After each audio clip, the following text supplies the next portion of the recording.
저는 자료집에 있는 여러분 자료집 피시고 그거를 제가 읽어가면서 강의를 하도록 하겠습니다. 제가 제목을 성도의 마음을 얻는 목회 돌봄이다라고 했는데요. 일단 먼저 이번 조사를 통해서 평신도가 보내는 목회 시그널을 어느 정도 가늠할 수 있게 된 것은 굉장히 큰 성과라고 보이고요. 특별히 2024년을 살아가는 기독교인들이 어떤 생각과 욕구를 품고 있고 또 어떤 기대를 지니고 있는지 전반적인 추세를 알 수 있는 조사라고 여겨졌습니다. 저는 특별히 목회 신학적 관점에서 조사 결과를 분석하고 몇 가지 실천적인 제안을 하려고 합니다. 이번 조사에는 목회 돌봄과 상담에 관련된 질문들이 다수 포함되었는데요. 신방, 상담, 목양에 대한 욕구가 직접적으로 목회 돌봄과 상담에 관련된 주제이고 이외에도 신앙생활과 일상생활, 설교, 목회자에 대한 질문도 간접적으로 목회 신학적 관점으로 분석할 수 있는 점이 있었습니다. 제가 크게 4가지 소 제목을 한번 달아보았습니다. 분석하는 과정에서. 첫 번째는 가정의 행복과 마음의 평안에 대한 욕구입니다.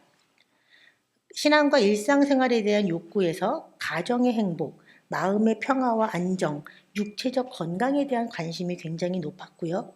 이 숫자가 왜 중요한가 하면 매우 관심 있다와 약간 관심 있다를 합친 숫자인데 특별히 가정의 행복 같은 경우에는 93.4% 중에서 72%가 매우 관심이 있다였습니다. 반면 만족도 중에 가정의 행복의 경우는 약간 만족과 매우 만족을 합쳐서 67.2%인데 여기서는 매우 만족은 21.8%에 불과했습니다. 물론 우리가 이제 만족도를 묻는 질문에 매우 만족보다는 약간 만족한다라고 표기하기가 더 쉬우리라고 생각할 수 있지만 관심도에 비해서 만족도가 현저히 떨어지는 것을 알 수 있었습니다.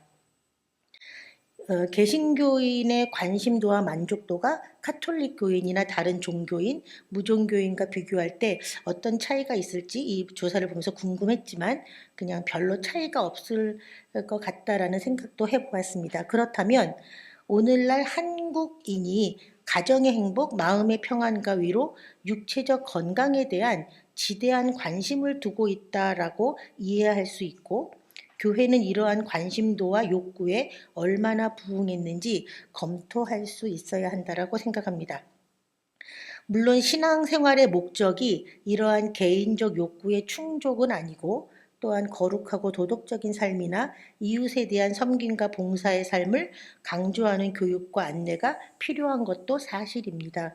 그럼에도 이 조사를 보면 교인들의 마음의 평안과 가정의 행복에 대한 관심과 욕구를 충분히 고려해서 목회가 이루어진다면 교인들의 호응을 얻을 수 있겠다고 판단되었습니다. 이와 관련해서 목회자의 설교에 대한 욕구도 주의 깊게 살필 필요가 있는데요. 출석교회 목회자의 주 설교 주제는 믿음과 순종이 가장 높았고 위로와 평안이 가장 낮은 반면 성도들이 원하는 설교 주제는 위로와 평안이 믿음과 순종에 이어서 2번째로 높았습니다. 별로 차이가 근소했습니다. 더욱이 위로와 평안은 욕구는 크지만 설교 빈도는 가장 낮아서 교인들과의 괴리가 가장 큰 주제로 나타났습니다. 설교의 목표가 위로와 평안은 아닐 수 있지만 그럼에도 불구하고 목회자는 하나님의 위로와 평안을 전하는 설교의 빈도수를 높일 필요가 있다라고 생각됩니다. 2번째는 신방을 신방으로 한자를 좀 바꿔봤는데요. 신방에 대한 욕구 조사는 목회 돌봄과 직접적으로 관련되는 분야인데 흥미로운 점을 발견했습니다. 성도들이 신방을 원하지 않는 비율이 60.7%로 높게 나왔습니다. 하지만 이후 조사에서는 가정 신방을 원한다는 응답이 67.4%로 높게 나왔고 성도에게 신방이 필요하다고 생각하는 응답도 신방이 필요 없다고 생각하는 응답보다 현저하게 높게 나온 점이 흥미로웠습니다. 교인들은 신방을 중요하다고 생각하고 필요한 것으로 생각하고 심지어 가정신방까지도 원하지만 정작 신방에 대한 욕구가 낮고 특히 중직자도 절반 이상이 신방받고 싶다는 생각을 한 적이 없다라고 응답한 것은 현행 신방 방식이 효과가 없기 때문이 아닌가 생각해 보았습니다.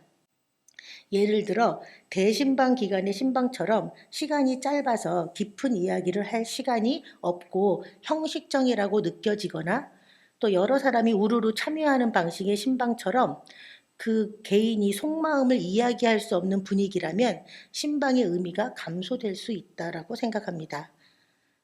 그래서 우리가 신방은 우리 한자를 보면 찾을 심, 그 찾을 빵, 물을 빵의 한자인데요. 방문하여 찾아본다라는 의미를 가지고 있는데 이 신방을 마음심으로 바꿔서 마음을 방문한다라고 생각하면 신방의 의미를 더 잘 이해할 수 있겠습니다. 신방에서 중요한 것이 목회자와 부담 없이 친밀하게 만나고 자신의 속마음과 속사정을 나누는 것으로 이해한다면 가정뿐만 아니라 목양실이나 직장도 신방의 장소가 될 수 있고 신방의 형식도 다양하게 이루어질 수 있다고 생각합니다. 다만 가정신방을 원하는 비율도 높다는 것을 생각할 때 혼자 사는 노인 등 가정신방을 원하는 사람들은 가정신방도 시행하여 탄력적으로 운영할 수 있겠습니다. 또한 여성보다 남성이 신방에 대한 욕구가 높고 남성이 더 긍정적으로 가정신방을 받아들이는 것도 흥미로웠습니다. 그러니까 신방을 원하는 남성의 욕구가 여성이 원하는 것에 비해 상대적으로 높았는데요. 이것은 가정신방을 받기 어려운 이유 중에서 집공개 부담이 으뜸이라는 것에 비추어 해석할 수도 있겠습니다. 아무래도 집안 청소와 정리가 대부분 여성의 몫이기 때문에 남성이 여성보다 더 신방을 원한다고 이해할 수 있습니다. 그렇지만 뒤에 나오는 조사 중에 상담에 대한 욕구도 남성이 여성보다 높게 나온 것을 우리가 주목해 봐야 되는데요. 중년 남성이 목회 돌봄과 상담에 대한 필요와 욕구가 크다는 것으로 이해할 수 있겠습니다. 이러한 점을 깊이 고려하여서 이들 중년 남성들을 위한 목회 프로그램 개발이 필요하다고 생각합니다. 우리가 40, 50대 남성들은 사실 사회복지 시스템에서도 소외되고 있는 경우가 많이 있습니다. 이 나이 대 남성의 이미지 하면 일반적으로 우리가 가지고 있는 이미지가 가장의 역할을 하는 경제적으로 또 육체적으로 강한 이미지를 갖고 있는데요. 현재 우리나라, 우리 사회에서는 현실적으로 보면 이혼 후 혼자 살고 있는 사람들, 또 이로 인해서 심리적으로 고립되어 있는 경우, 그리고 또 먹는 음식도 주로 사 먹는 음식으로 대충 식사를 때워서 건강 상태도 좋지 않은 남성들이 늘어나고 있다는 점을 고려해 볼 필요가 있다고 생각합니다.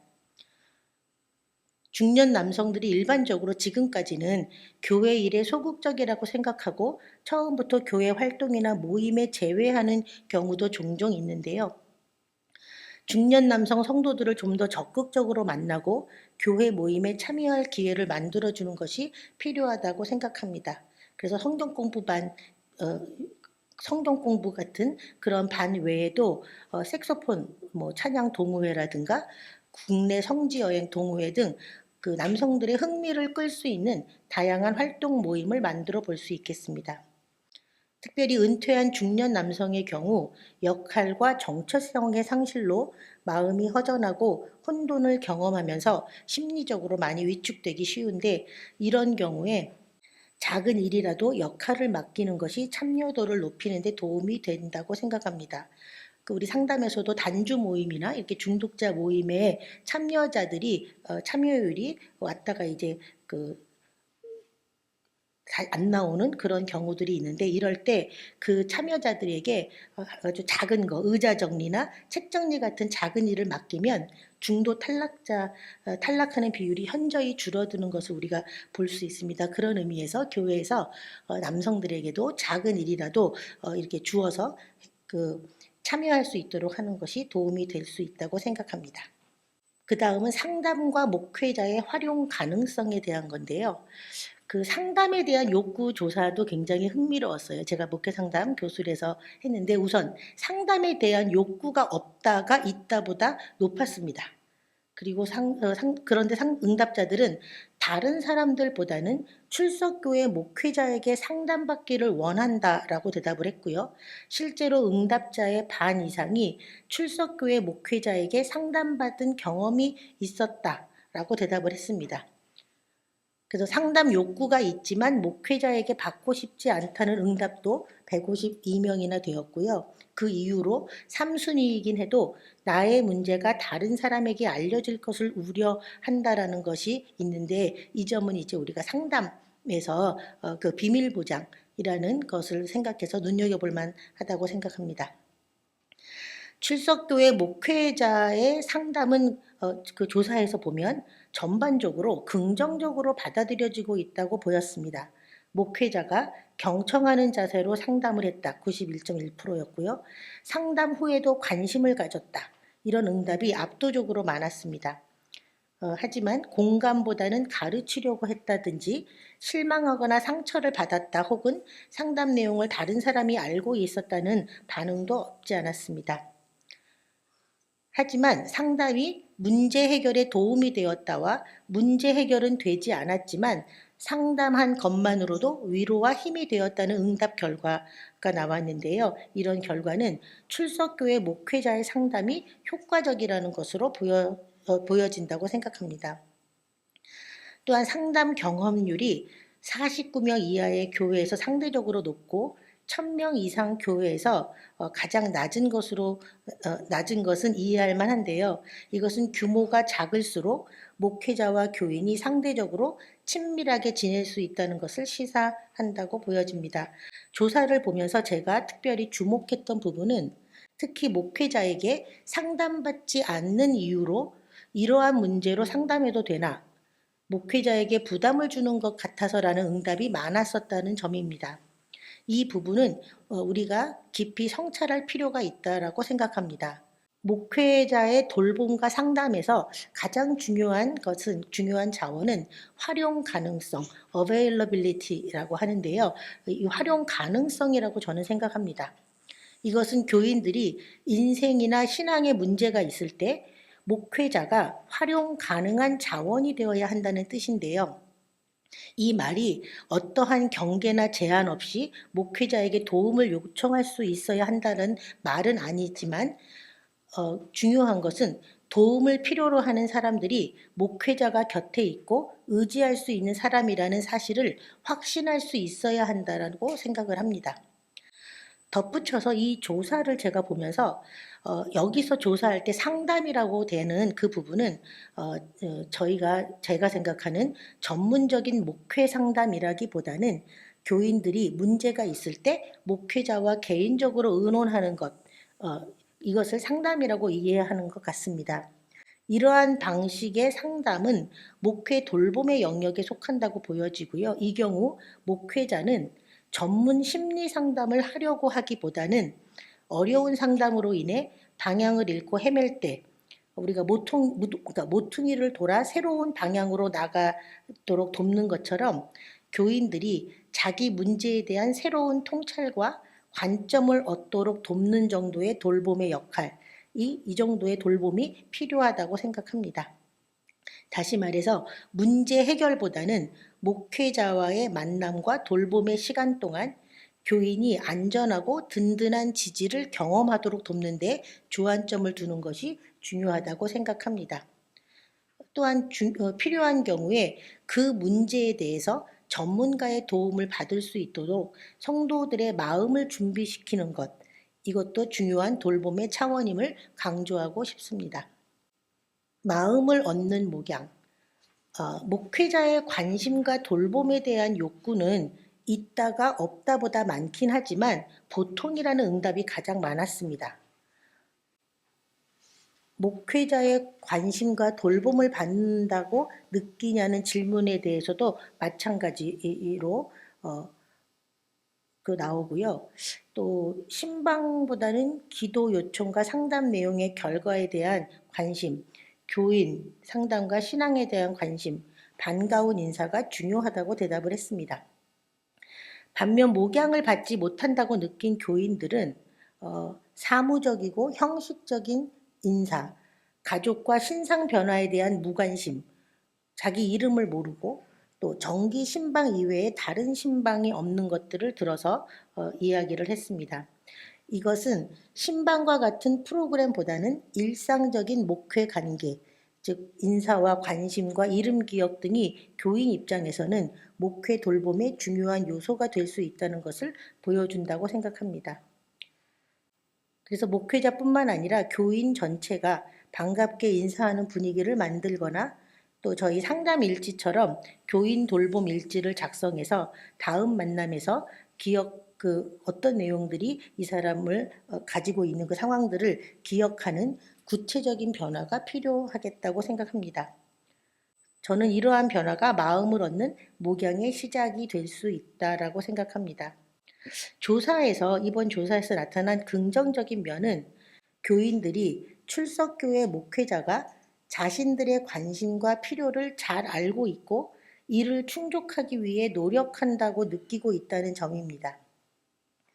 하지만 출석교회 목회자의 관심과 돌봄에 대한 부정적 인식도 3분의 1 정도 된다는 점과 이러한 부정적 인식이 남성, 또 20대와 60대에서 더 많이 나타나고 있고 교회가 클수록 높아지는 것도 유념해야 하겠다고 생각합니다.